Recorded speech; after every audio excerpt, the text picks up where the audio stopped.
When DJI released the Pocket 3 in October of 2023, I didn't rush out and buy one. It's not because I didn't think it was a great camera system. It is. It shoots 10-bit in both log and standard profiles. It's got great stabilization. It's a great camera system. I just couldn't think of a use case where I would be able to use the Pocket 3. I'm a solo creator, solo shooter. Most of my shots are with a mirrorless camera, a tripod, and sometimes a slider. And I couldn't really think of a reason to buy the Pocket 3. I wasn't a vlogger, but I started thinking about the shots I was getting and how I could do them with the Pocket 3. In many cases, they would work just as well. In some cases, it actually would work better for the Pocket 3 due to the stabilization and tracking. So in February of 2024, I ended up picking up the Pocket 3 combo pack. I really love the picture quality, the stabilization, and the tracking, even the timecode integration. But I think the biggest surprise to me is my favorite feature, which is being able to use external microphones.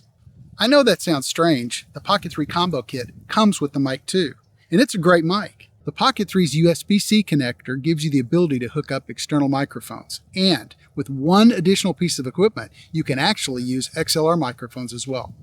Stay to the end of the video and you'll see how crazy it is when you start hooking up external microphones with the Pocket 3.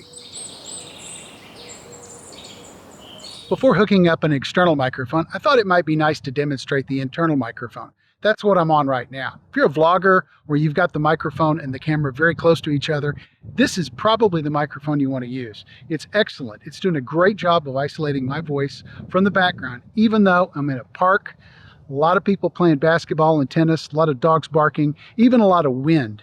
And the microphone's doing an excellent job of isolating my voice from all the background sounds. But what do you do if you're farther away from the camera and need a microphone? If you're too far away from the camera to use the internal microphone, a good solution is to use a wireless mic, like the Mic-2 that comes in the combo pack. It records 32-bit float internally. It's also got a built-in windscreen. One thing I really like, because I don't like having microphones in shot, is the Mic-2's ability to use a lavalier mic. The next microphone I'm showing you is a lavalier mic. It's actually running via cable into the Mic-2.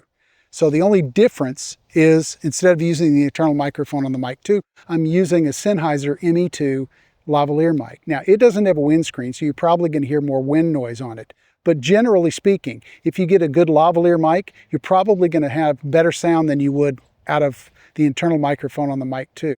The better microphones you get, the better your audio is going to sound. Next, let's listen to some really good external microphones that are better than these.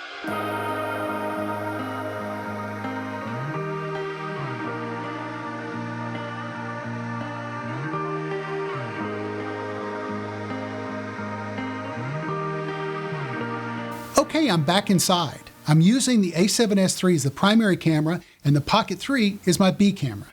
I moved back inside to show you the last two microphones. Both use the Pocket 3's USB-C connection. If you have a USB mic you want to use, just plug it into the USB-C port and the Pocket 3 should recognize it and start using it. But what if you want to use a specific mic that doesn't have a USB connection? That's my situation. I have a lot of mics, but they all have XLR connectors and need phantom power. If you have the same issue or just want the flexibility to use XLR mics with the Pocket 3, you need one of these. It's an XLR to USB-C interface. This one is the Sennheiser ME-2. You can get one at B&H or Amazon. I'll put some links in the description below. The interface connects between the XLR mic and the Pocket 3's USB-C connector. It not only converts XLR to USB, it also generates phantom power, has a built-in preamp, and a headphone jack to monitor the audio. How well does it work? You tell me. Since being back inside, I've been using a shotgun mic hooked up to the Pocket 3 using the Shure interface. The shotgun mic I have connected is the Rode NTG5. It's a nice shotgun mic that is my go-to mic for most of my videos. For studio settings where you're stationary, maybe at a desk or standing up, I can't think of a better sounding solution than a shotgun mic. Is using a shotgun mic with the Pocket 3 too much? Well, if you think it is, you'll probably also think the next mic is over the top, or rather, over the desktop. This is the Shure SM7dB. It is a close relative to the very popular and recognizable SM7B. You see these everywhere. Podcasts, YouTube videos. You can even catch them showing up in some network and cable shows. There's a reason people use them. Even if your voice is not broadcast quality, this mic makes you sound great. Is this a practical mic for the Pocket 3? For most people's situations, probably not. But if you're in a studio setting and are doing a talking head or interview video, or maybe a podcast, this might be a good choice for you. If you're using the Pocket 3 as a vlogging camera or travel camera, using the internal or a wireless mic like the Mic-2 is probably the best solution. But it's nice to know you have choices when it comes to audio. With great video quality, stability, and tracking, the Pocket 3 is awesome. With the added flexibility to add accessories like professional microphones, DJI really gave us a fantastic camera system, and I am so glad I finally decided to get one. Do you have a Pocket 3? How are you capturing audio? Is the internal mic or Mic-2 good enough for your situations? I'm anxious to hear if anyone else has tried different mics with their Pocket 3. Since it has a USB-C interface for audio, I'm thinking you could probably hook up an audio interface device and run an entire podcast through the Pocket 3. Is anyone out there doing that or doing something similar with the Pocket 3? I would really be interested in hearing about it in the comments.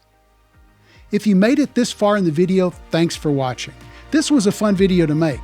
I've always liked experimenting with video gear and electronics.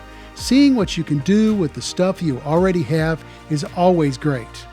I hope you enjoyed the video as much as I enjoyed making it. Have a great day, and we'll see you in the next video.